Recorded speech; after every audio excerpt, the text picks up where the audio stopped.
Good morning, Las Vegas! Let me hear you guys. Woo! Are you guys doing all right? All right. It's early, I know that. I hope you guys have gotten your coffee, your caffeine, however you want to get that. And I'm hoping that we're going to have a really good, fun time today. Are you guys ready? I want you guys to get excited, not because I'm up here. I'm just a guy, right? I want you guys, if this would work, somewhere. What am I doing? It worked earlier. There we go. Thank you. I want you guys to get excited because we are the future. Every single one of you in here today, we're the future. So give yourselves a round of applause. I want to hear it. Are you excited about what you are doing in the world? Because you guys are doing incredible things, every single one of you. And it's an honor for me to be up here talking to you guys. Now, do you guys want to do something really crazy today? We're going to try and do something super crazy. But first, we're going to do a couple things, because it's really important if we're going to get into a learning atmosphere. So I want everyone to stand up. Trust the process. You're going to be like, what does this have to do with education? Just trust me for a little bit, okay? Stay comfortable. Everything we do right now, it's easy. It shouldn't be hard. If it feels awkward or it starts to hurt, don't do it. I'm going to give you slight progressions on things. You ready? First thing we're going to do is breathe. Right? Ideally, you're going to breathe down into your stomach, and you should feel your sides go out like a tree trunk. Ready? I'm going to breathe in, 2, 3, 4, out, 2, 3, 4, 5, 6, in, 2, 3, 4, out, 2, 3, 4, 5, 6. One more, in, 2, 3, 4, out, 2, 3, 4, 5, 6. That's what's called an ideal breath for about 80% of the population. Next thing we're going to do, we're going to look up, look down, up, down. You're excited to be here, right? Up, down. There we go. That's what I like. You all agreed with me. Look to the left, to the right, left, right, good. Next thing we're going to do, we're going to take our left hand to our right leg, other hand to our other leg, again, over. If that's really easy, lift your knee up a little bit, touch the knee, put it down, touch the knee, put it down, touch the knee, put it down, touch the knee, put it down. If that's easy, go to this. If that's too hard, don't do this. Just do what you did before that was easy. Yeah. If it's too hard, don't do it. That's why I said stay comfy. All right, good. We can relax now. If you want to sit down, you can. If you want to stay standing, stay standing. It's completely up to you guys what you want to do with that. Next cool thing, I want you guys to pull out your phones, your laptops, I don't care what it is. We're going to make the marketers jealous. I want you guys to put, I'm #improving_edu with, and you can tag me on any of those. The reason we're doing this is because entrepreneurs take action. They make real change. And I want to know, myself, what change you guys are doing, and I want other people to know it too. So that's what you're going to do. And if you really want to get crazy with this, tag someone else that you know is changing entrepreneurship and ask them how they're changing entrepreneurship. Sorry, education. Ask them how they're changing education. Now we've had this little introduction, and I know you guys are probably wondering, who the heck is this guy that's making us do these weird, crazy things with our bodies and breathing when we're supposed to be talking about Edu Entrepreneurship? My name is Cody Dakota Wooten, and there's really cool things up there. That's all fine and dandy. Founder of the Leadership Guide, yada, yada, yada. I'll talk about all that at the end. But really, I'm just a guy, 28-year-old guy who's been called borderline ADD ADHD, which basically just means that when I got tested for that, they weren't ready to medicate people. And if I would have gotten tested a year or two later, I would have been medicated for it. Wow. I'm also probably what you would call subliterate. I found that out on Monday. Thank you for that. Yeah. Honestly, I'm a weird guy. I do crazy things sometimes. I have a lot of energy. And, oh, the other thing I forgot to say, I had a speech impediment when I was young. So I'll probably trip over words. That's my speech impediment coming out. You can laugh at me. It's okay. I know exactly who I am. All right? This is the other thing I know. I saw a problem happening in the world. I saw generations of leaders that weren't actually making a difference. I saw leaders who didn't know how to pass the reign on to younger people, and I saw a generation of young people not knowing how to rise up in the world. And I made a decision, I'm going to figure out how to change that. And I had no idea how I was going to do that. But what I did know is that I needed to get around some really, one too many, important, smart individuals to figure out how to do that. And so I've gotten a bunch of different certifications over a bunch of different things to learn about how do we actually change people to become better? How do we educate people so that they actually have the ability to change the world? Now, let's get into things. Are you ready? First thing we need to know if we're going to change the future is what is the actual state of education? If we look at this first graph, we have some pretty cool things going on. We see that there's an increase in upper and post-secondary education, which is great. If you look at the dark green, that's upper secondary. It's about 4x from 50 years ago. 4 times the amount of people are in the upper secondary, which is fantastic. And then if you look at post-secondary, we're looking at 8x. That's incredible. We're doing some really good work about getting more education to more people. And if you look at about a worldwide perspective, the percentage has gone up. We went from 11% upper educated to 30% upper educated. 3x. Again, incredible. And there's about $4 trillion worldwide being spent on education. I call that a success. But there's a lot of other things that are going on that we have to really look at if we're going to actually change education. First off, we look at this graph here. This is the past 50 years across a whole bunch of different countries about what education looks like. And you'll see there's a slight upward trend.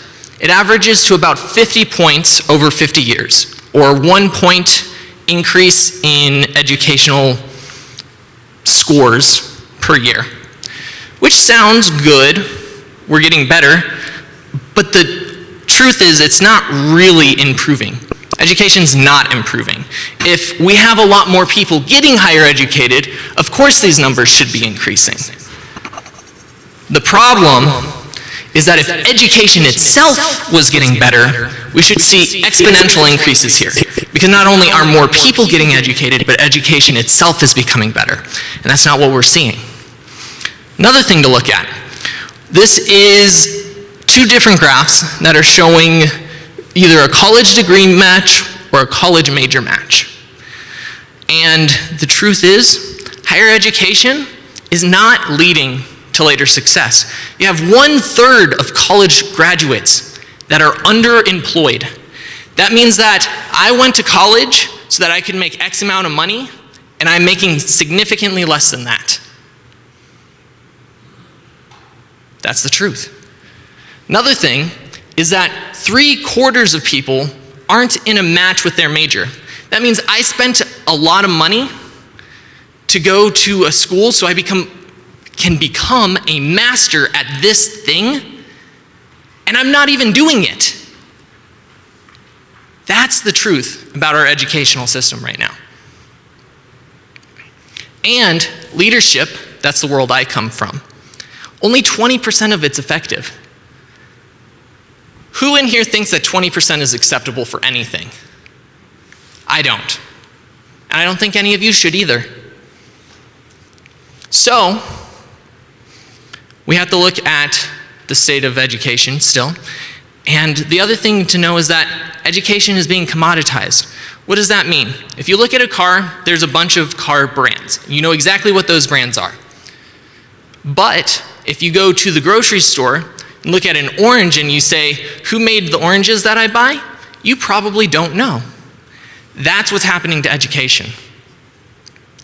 Who spent a ton of money to get a graduate degree? How much did you spend?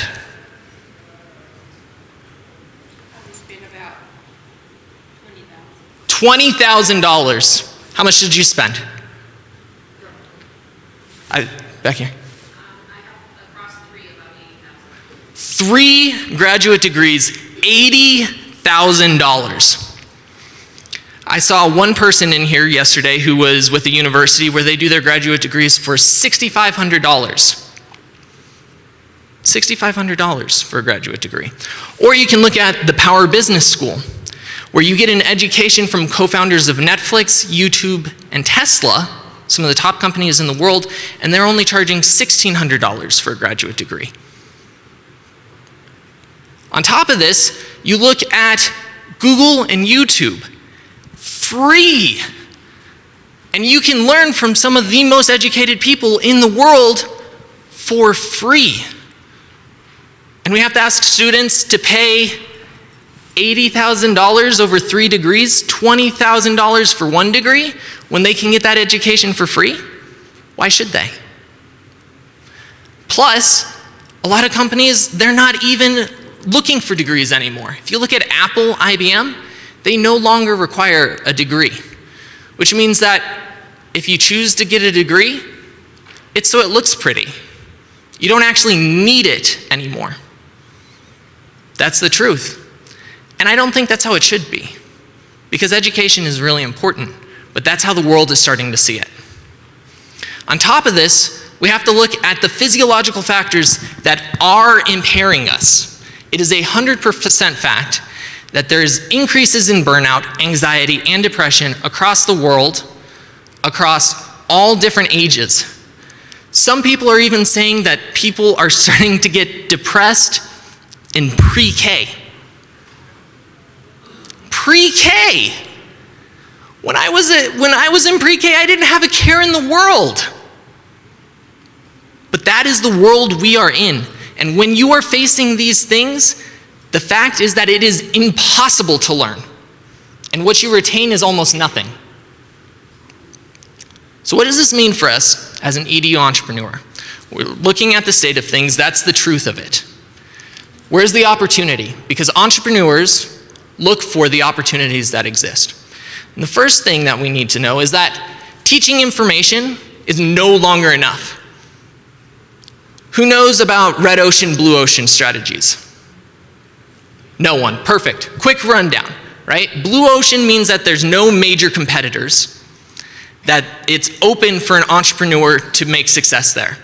Red ocean means that the big names are already in there and it's going to be very difficult to make any sort of impact there. So if you look at, we'll say soda companies, right? It's impossible to beat Coke. They are so big and well known, it's impossible to beat Coke. Pepsi has been trying to do it for generations, and they have failed over and over again. That's a red ocean. And that is what teaching information is. It's a red ocean. You're not going to have success because you're going to be beat by free 100% of the time. Why should I pay you any money if I can just get it for free?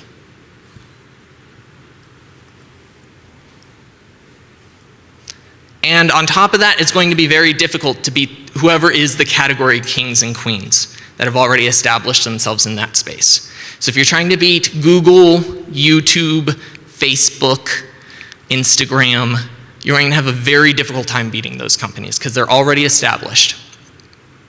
So now the next thing you can look at is expanding higher education across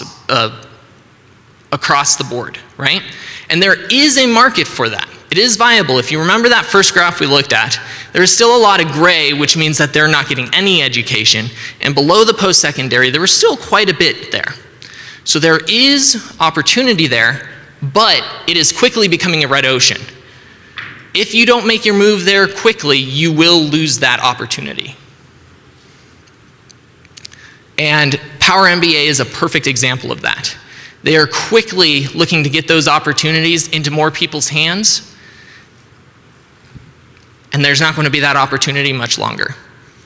But they are still there. On top of that, you look at programs like Masterclass and Skillshare, where students are already going to learn their education instead of learning it from their teachers, which is where they should be learning it from. Now, the last thing we can look at as an EDU entrepreneur is the effectiveness of education. This right here, being effective in the education, that is the blue ocean strategy right there. That is what we need to be looking at. 100%, it's the best option. There is no category king or queen in business right now that has figured out how to make education more effective. So this is what you want to look to sell if you're going to make the highest impact as an EDU entrepreneur. But how do we actually go about doing that? What does that mean to improve the effectiveness of it? There's a lot of factors we have to look at. Number one, of course, information still needs to be taught. It's not education if you're not learning something, right? But it needs to be the best information. If it is not the best information, you're going to be beat by free. And on top of that, you need to make it easily obtainable. We live in a world where you can get what you want in about 3 or 4 clicks. If you can't make it that easy to get an education, you're going to have a difficult time. And you need information that's able to adapt quickly. And this is where I see challenges with a lot of colleges. In some places, it takes 10 years to get curriculum adapted in colleges. Who has a phone from 10 years ago? And yet, it takes that long to get something passed? It's not going to work. That's what you have to be looking at. On top of this, students need to be able to move at their pace and apply it. If they're not moving at their pace, and that is an incredibly important part of it, what the research shows is that when students move at their pace instead of a predetermined pace, they will get caught up on something. They will slow down at one point. But once they overcome that hurdle, they will move faster than everybody else. That is a fact. That is a scientific fact. And that's why they need to move at their pace. But on top of it, just moving at their pace isn't enough. They have to look to actually apply it, because information is useless if you're not actually applying it, right? Quadratic equation, how many people still use that? There might be a couple people in here that still do, especially as educators, but for the most part, you don't use it. You might not even remember what the heck it is. It's because you never learned to actually apply it, sadly, because there are a lot of applications for it. On top of this, information naturally gets lost over time. And, as we all know, the wrong information at the wrong time is useless. If we give students the ability to learn the information they need at the time they need it, those lessons will stick with them forever. They will remember it always, and they will never lose it. That's what we need to be thinking about in EDU entrepreneurship. Top of this, we need to change the perception of education, because the fact is that it has a terrible socio-economical label. See, there's the trip I was talking about. A bad socio-cultural label. How many of your students say, I love going to school? How many of them say that it's an honor to go to school? It's becoming rarer and rarer. It happens more in countries where they don't normally have good access to education, yes. But in places where education is there, it's very rare to hear that, sadly. Because education should be enjoyable. It should be amazing. It should change our lives. But right now it's not. And the truth is that when something is required and it's ineffective, it leads to apathy. The students will go to school because they have to, They'll take the classes because they have to. They'll take the tests because they have to. And that's going to be it. That's not how it should be, though. On top of that, we need to change the model of education. Depending on what resources you look to, our current model is 150 to 400 years old. 150 years ago, we were still riding horses. And this is the educational model we're still using? Are you kidding me? We should be upset about that. Especially when technology changes so quickly and has so many opportunities to change lives for the better. Really needs a revamp. And I'm actually, being part of this conference, I have seen a couple companies that are looking to revamp this, which is very refreshing to see. And we need to see those changes actually occur. On top of this, we need to incentivize forward failure, right? What this means is that they fail and then they find a new failure, and then a new failure. It does not mean they hit a failure and then they make the same mistake and same mistake. That shouldn't be incentivized. It's an opportunity to coach as a teacher, but what you need is the ability to not be afraid to fail. Because as an entrepreneur, we know that failure is the fastest path to success. And in our current educational system, fear of failure leads to burnout, anxiety, and depression all over the board. I have a friend who is a very strong adult. They are incredibly impactful. They have so much they can do in the world, and they are terrified to drive because they went into a small accident, a tiny accident, and now they're determined never to drive again. How sad is that? But that is the generation we're growing up with now. That is the reality. Then we need to actually start looking at psychology, what's called flow states. Who knows what flow states are? Okay, a couple people. Just for everyone else who doesn't know, that's when you look your best, you feel your best, you do your best work.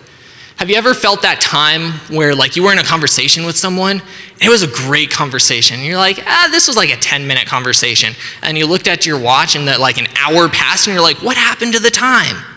That's a flow state. You need to create that in your education.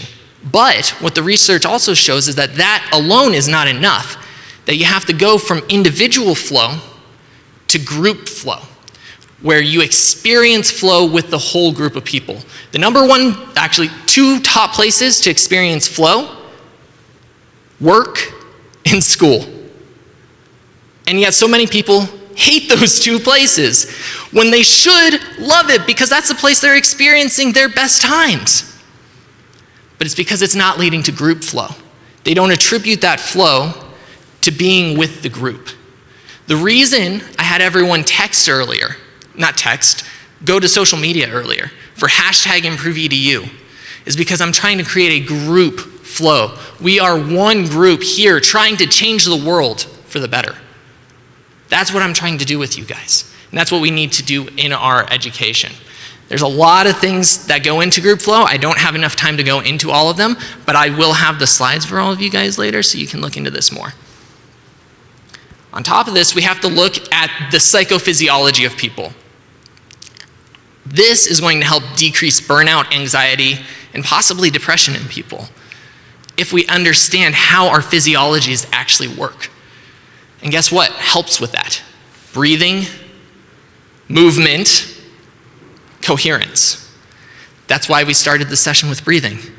That's why we started with doing this thing, so that your bodies, from a nervous system level, was ready to accept education.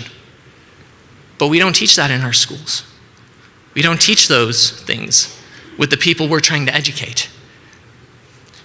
And the thing is that physiological safety is required to learn. The highest level of learning happens when we feel physiologically safe, when we decrease the burnout, anxiety, and depression. And this allows us to get into flow better. It allows us to create group flow better. The last thing we have to look at is is you have to create an identity around education, right? We are the group that is hashtag improving EDU. That is an identity. An identity that's looking to change the world. And we have to create that same kind of identity in our students. Most students don't think like that. They might think, I want to change the world and do my thing, but it has nothing to do with where they're getting educated. It has nothing to do with the teacher that's helping them, but it should. And that's what the Edu Entrepreneur has to do. We have to create that social identity. And the cool thing is that when you do create that social identity, it leads to higher flow states. And on top of that, it also decreases anxiety and apathy, which means that if you create that social identity, you have a perfect recipe to get everyone ready to learn at the highest levels, faster, easier, more enjoyably, which is what we want as educators. Am I right? That is what we are here for. I want to hear you guys. Is that what we want? Yes. The last cool thing, and because leadership is my thing, that's really cool, is that it creates emergent leadership instead of added leadership. So added leadership is when someone at the top of an organization says, hey, we need a new leader here, I need you to do it. Or hey, can you step up to do this? Or hey, I think you're the most qualified to do this. Be one of our leaders. Instead, when we create that social identity, leadership changes. It goes from, hey, I need you to do it, to the student or the employee or whatever else going, hey, you know what? I'm really good at this thing. How can I help the organization more to impact it? And that is where you get people to buy in more. They become a part of the culture. That is what you want from your students, is it not? You want them to take on leadership themselves, to stand up and say, this is what I want to do with my life, to stand up and say, this is how I'm going to change the world. That's what we want from our students. And this is what we need to look to do if we're going to truly be Edu entrepreneurs.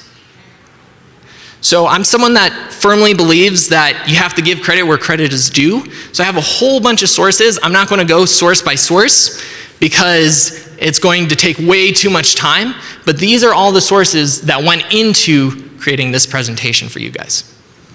So, very last thing.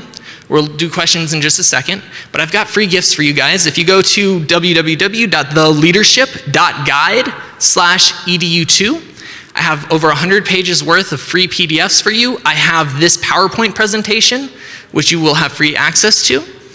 And if you're interested in leadership services or something else that I'm creating, which is a fellowship around high EQ, and you want to find out where your EQ actually lies in the world, scientifically validated, that's going to be the website that you want to go to.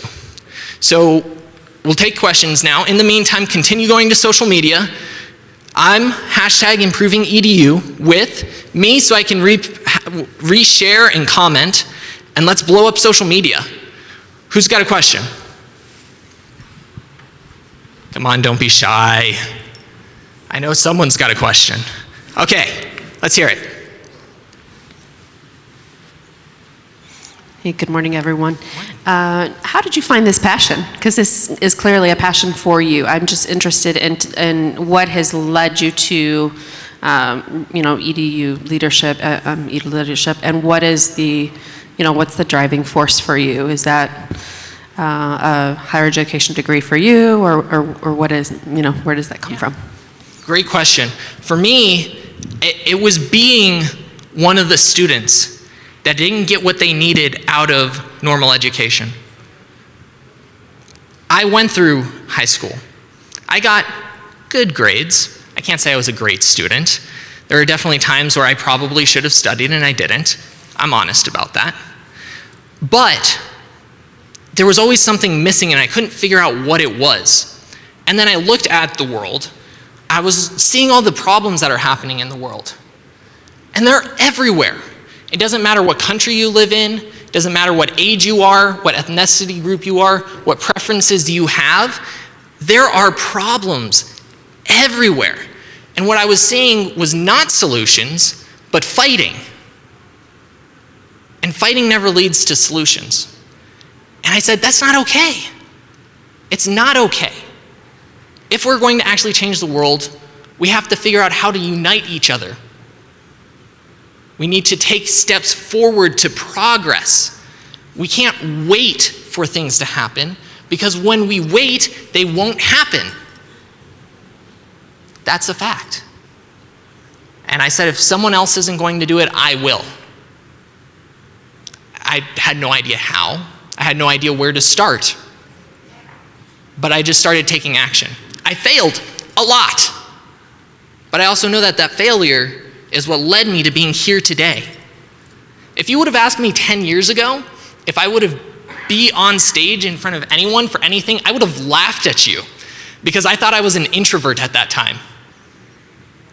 Honestly, I thought I was an introvert. But that's where I am today. Any other questions? Are you up for a challenge? I would love a challenge. Hit me. What are you going to do once you leave this place? How are you going to change education? That's a great question. First thing I'm going to do is look at how everyone here is changing education, because you guys should be taking to social media right now so that we can let people know about the things you're doing in the world. So I'm going to see what people are doing here today, and I'm going to see what I can do to help these people, everyone here, who I can connect you with to make the changes that you want to see in the world. Because that's something that I'm really good at, is looking at how do we connect people to make things happen. I'm going to see if there's anything I personally can do to help all of you guys in your mission. And then I'm going to continue working on what I call legendary leadership, which is leadership development adjacent, but leadership development, as I established earlier, doesn't work. It has a 20% effectiveness rate. So I don't do leadership development anymore. I do legendary leadership. I'm going to continue working on developing those theories, teaching those theories, helping people become leaders so that they can change the world. That's what I'm going to do. Absolutely. Cody at theleadership.guide. It's super easy. And there's no .com, not .net, none of that. It's .guide. Any other questions? All right, I think that's it. Thank you guys. You guys are wonderful. Oh, we have one more question? Okay. Good morning. Good morning. Going back to the beginning when you were sharing the data on the increase in secondary and post-secondary Yes. education, and it came to me, do you have data on whether or not those of us who have are part of that increase? Is it because we wanted to, or was it because the job market forced us to?